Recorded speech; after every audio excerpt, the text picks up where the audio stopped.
तुम सब ने बहुत सारी कहानियां सुनी होंगी उन स्टूडेंट्स की जो कि पहले तो पढ़ने में एकदम बेकार थे, लेकिन अचानक से उनका कमबैक हो जाता है, यानी वो बहुत अच्छे मार्क्स स्कोर करके आते हैं। तुम्हें पता है इसके पीछे का सीक्रेट क्या होता है? सीक्रेट होता है उनकी मेहनत और उसके साथ साथ एक सही प्लानर, यानी उन्होंने कम समय के अंदर राइट स्ट्रैटेजी की मदद से पढ़ाई करी, जिस वजह से कम टाइम में भी वो टॉपर बन पाए। और वही सारी गाइडलाइंस और वही सारी स्ट्रैटेजीज आज मैं तुम्हें बताने वाला हूं।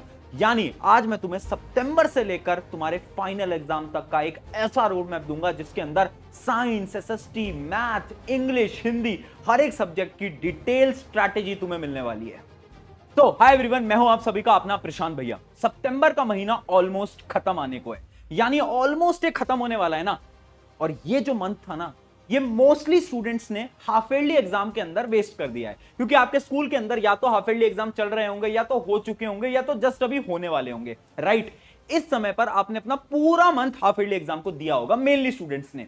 अब देखो, सबसे पहले तो डरना नहीं है, घबराना नहीं है। हाफ ईयरली एग्जाम में कितना स्कोर आता है उससे फर्क नहीं पड़ता, अभी भी राइट टाइम है कमबैक करने का। यानी जो अगले कुछ महीने बचे हैं ना तुम्हारे फाइनल एग्जाम तक, जो कि अराउंड फरवरी में होने वाले हैं, तब तक का ये जो टाइम है, अगर तुमने इसको सही से यूटिलाइज कर लिया ना, तो अब भी कमबैक हो सकता है। बहुत लोगों ने कमबैक करा है और वही मैं प्लानर आपको देने वाला हूं। बट प्लानर से पहले चार इंपॉर्टेंट बातें, हर एक सब्जेक्ट की स्ट्रैटेजी में बताऊंगा, पर चार इंपॉर्टेंट बातें ये तुम्हारे लिए बहुत इंपॉर्टेंट है। जैसे कि सबसे पहला point, less time to study. मुझे पता है कि टाइम कम है, और ये चीज तुम्हें शायद अभी हाफ ईयरली एग्जाम देके रियलाइज हो भी गया होगा कि तुमने उतनी अच्छी तरीके से पूरे साल भर प्रिपरेशन नहीं करी है। मुझे पता है कम टाइम है, अब इसका सोल्यूशन क्या है वो बताओ। सोल्यूशन ये है कि अब जितना भी टाइम बचा है ना यार, उसमें थोड़ा स्कूल जाना तुम्हें कम करना पड़ेगा। क्यों? क्योंकि अब तुम्हें टाइम निकालना पड़ेगा। वो निकालोगे कैसे? कभी कभार स्कूल को स्किप करो। अब स्किप कर रहे हो तो उस समय पर बैठ के पढ़ाई करनी है। पढ़ाई कैसे करनी है वो मैं बताने वाला हूं। तो ऐसे तुम अपने टाइम को थोड़ा थोड़ा निकाल सकते हो। उसके अलावा डेली टारगेट्स, हर रोज के अगर टारगेट नहीं लिख सकते तो इस वीडियो को अभी बंद करके चले जाओ, कोई जरूरत नहीं है। क्यों? क्योंकि हर रोज ना हमें टारगेट बनाने पड़ेंगे। डेली रात को लिखो कि अगले दिन के क्या क्या टारगेट्स हैं, और अगले दिन रात को सोने से पहले चेक करो कि क्या तुम उन टारगेट्स को कंप्लीट कर पाए या नहीं कर पाए। अगला पॉइंट, कल कब आएगा? इतना समय से तुम प्रोक्रास्टिनेट कर रहे हो, तुम टाल रहे हो कि कल करेंगे, परसों करेंगे। नहीं नहीं, अब हाफ ईयरली एग्जाम के बाद तो पक्की तरीके से पढ़ाई करेंगे। नहीं नहीं, अब थोड़ा सा और टाइम आ जाए, अब पक्के से पढ़ाई करेंगे। कब आएगा कल यार? अभी राइट टाइम है, लग जाओ। उसके अलावा study according to the syllabus. अब देखो, इस साल की स्टार्टिंग तो है नहीं कि तुम्हें मैं बोलूंगी ये किताब भी कर लो, वो भी कर लो, वो भी कर लो। तुम सब कुछ नहीं कर सकते। तुम्हें एकदम सही ट्रैक पे, सही स्ट्रैटेजी के साथ और कम मटेरियल के साथ, यानी अगर किताब पढ़ रहे हो तो एक ही किताब पढ़ोगे, अगर एक टीचर को फॉलो कर रहे हो तो उसी को फॉलो करो। टीचर नहीं बदल सकते। Study according to the syllabus. अब बात करते हैं एक एक करके सब्जेक्ट वाइज स्ट्रैटेजीज की। सबसे पहले स्टार्ट करते हैं हम किसकी? साइंस की स्ट्रैटेजी। साइंस होती है 3 पोर्शन के अंदर, फिजिक्स, केमिस्ट्री, बायोलॉजी। सबसे पहले बात करते हैं कि आखिर फिजिक्स में हमें कैसे पढ़ना है। पहली लाइन तुम्हें दिखाई दे रही होगी, study formula plus concept from one shot. यानी सबसे इंपॉर्टेंट है वन शॉट देखना। वन शॉट किसी भी देख सकते हो। अगर मुझसे समझ आता है ना तो मेरे वन शॉट देख लो। मुझसे अगर बाई चांस समझ नहीं आ रहा तो किसी और के देख लो, कोई दिक्कत वाली बात नहीं है। बट वन शॉट देखो, क्या करो, पहले कॉन्सेप्ट समझो, क्योंकि अगर तुम डायरेक्टली न्यूमेरिकल पे जाओगे तो नहीं समझ आ पाएगा। पहले कॉन्सेप्ट को, अपने कॉन्सेप्ट को एकदम पूरी तरीके से बिल्ड कर लो। उसके बाद फिजिक्स में एनसीईआरटी पढ़ना तुम छोड़ सकते हो, ठीक है। ये मैं अपने एक्सपीरियंस से बता रहा हूं। फिजिक्स में एनसीईआरटी उतनी इंपॉर्टेंट नहीं होती। जहां पर इंपॉर्टेंट होगी बोलूंगा मैं, पर यहां पर तुम छोड़ सकते हो। तुम लेक्चर मेरा देख रहे हो, मैं एनसीईआरटी वैसे भी कवर करा देता हूं, तुम छोड़ सकते हो।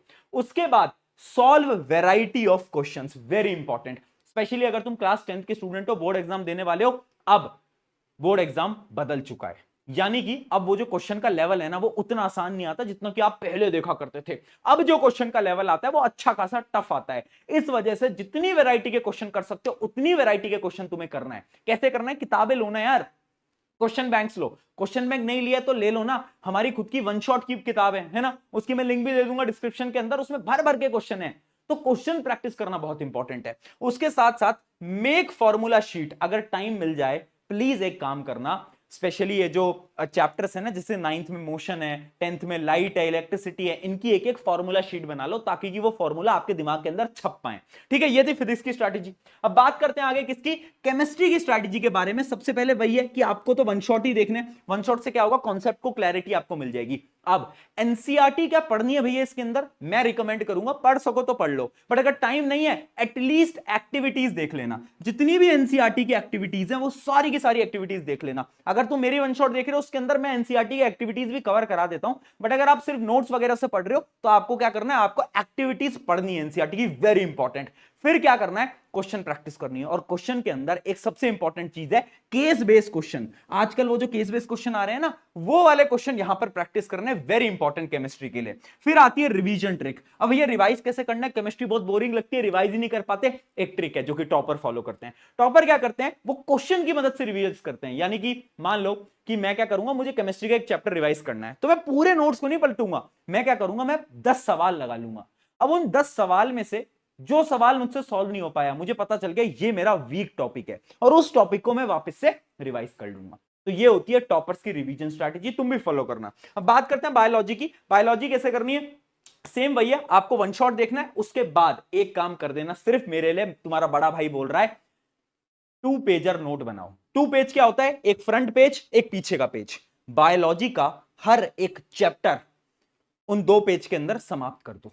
अगर तुमने कर लिया ना, मैं गारंटी से बोल रहा हूं, थोड़ा टाइम लगेगा बट फाइनल एग्जाम में ना जो मदद तुम्हारी होगी, एकदम तुम्हें मजा आ जाएगा। 9th और 10th दोनों के लिए बोल रहा हूं, ये काम कर लो, बहुत इंपॉर्टेंट रहेगा। रिवीजन के लिए सबसे बेस्ट स्ट्रैटेजी है 2 पेजर नोट्स बना लो।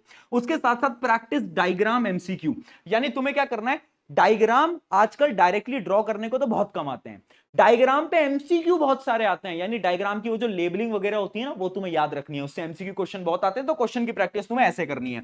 उसके अलावा स्टोरी की टेक्निक से याद करना है, जैसे कि मैं तुम्हें याद करा, तुम मेरे लेक्चर देख रहे हो तो तुम्हें पता चलेगा कि स्टोरी की फॉर्मेट में कैसे याद करना होता है। वैसे ही ट्राई करा करो, निमोनिक्स बनाया करो। जैसे कि अगर तुम्हें हार्ड समझना है तो मैंने वो एक बहुत शॉर्ट ट्रिक है ना, उस शॉर्ट ट्रिक से मैंने समझा दिया, वैसे ही तुम खुद से कुछ ट्रिक्स बनाओ ताकि तुम्हें याद रहे। अब बात करते हैं आगे मैथ्स की। मैथ्स एक ऐसा सब्जेक्ट है जो कि लोग बोलते हैं या तो कुछ लोगों को समझ आता है या तो कुछ लोगों को समझ नहीं आता, बट एकदम झूठ है। मैथ्स कोई भी समझ सकता है बहुत आसानी से। कैसे, सबसे पहले आपको रटना नहीं है, ये बहुत बड़ी मिस्टेक है जो कि हर एक स्टूडेंट आज के समय पर कर रहा है। मैथ्स देखते हैं, एक्सरसाइज के सारे क्वेश्चन रटेंगे, अच्छा ये सॉल्व होता है ऐसे ऐसे ऐसे ऐसे ऐसे ऐसे, मेथड को रट लेंगे। अब इमेजिन करो एग्जाम के अंदर अगर एक नया क्वेश्चन आ गया, तब क्या करोगे, तब तो दिमाग चल ही नहीं पाएगा। तो पहले रटना तो बिल्कुल भी नहीं है। पढ़ना कैसे, वन शॉट उठाया, पीवाईक्यू सॉल्व करे, और फिर आरडी शर्मा एक किताब होती है, यानी अगर आपने कोई और क्वेश्चन बैंक ले रखी है तो वो एक किताब होगी, वो सॉल्व करना। स्पेशली ये स्टैंडर्ड वाले जिनके पास मैथ स्टैंडर्ड है, प्लीज टफ क्वेश्चन लगाओ। पिछले साल के बच्चों से पूछ लेना कि कैसा पेपर आया था मैथ्स का, वो तुम्हें बता देंगे। तो इस वजह से मैं बोल रहा हूं मैथ्स में प्रैक्टिस थोड़ी सी अपनी स्ट्रांग रखनी है, हायर लेवल के क्वेश्चन भी हमें सॉल्व करने हैं। उसके साथ साथ मेक मिस्टेक नोटबुक, एक नोटबुक प्रिपेयर कर लो जिसके अंदर